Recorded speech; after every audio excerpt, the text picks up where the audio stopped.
രാവിലെ മുതലേ നല്ല മഴയുള്ളൊരു ദിവസമായിരുന്നു ഇന്ന്. പോരാത്തതിന് ഇന്ന് ലീവും. അപ്പോൾ എണീക്കാനൊക്കെ കുറച്ച് ലേറ്റായി. എണീറ്റ് വന്നപ്പോൾ ദോശയും ഉള്ളിക്കറി ഉണ്ടായിരുന്നു. അതെടുത്ത് നന്നായിട്ട് കഴിച്ചു. പിന്നെ ഇടനേരത്ത് മഴയൊക്കെ കണ്ടിരുന്ന സമയത്ത് കടല വറുത്തതുണ്ടായിരുന്നു കടയിൽ നിന്ന് വാങ്ങിച്ചത്. അതെടുത്ത് കഴിച്ചുകൊണ്ടിരുന്നു.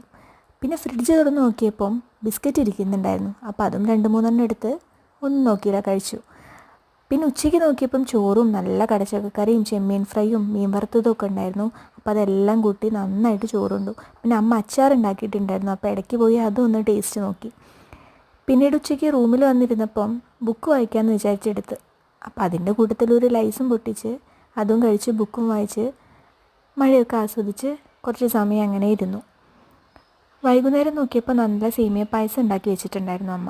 അപ്പോൾ അതെടുത്ത് ഒത്തിരിയൊന്നുമില്ല, കുറച്ചെടുത്ത് ഉമ്മറത്ത് പോയിരുന്ന് മഴയൊക്കെ കണ്ട് അത് കഴിച്ചുകൊണ്ടിരുന്നു. ഇത്രയും കഴിച്ച് കാരണം പിന്നെ രാത്രി 4-5 കാരക്കയും കഴിച്ച്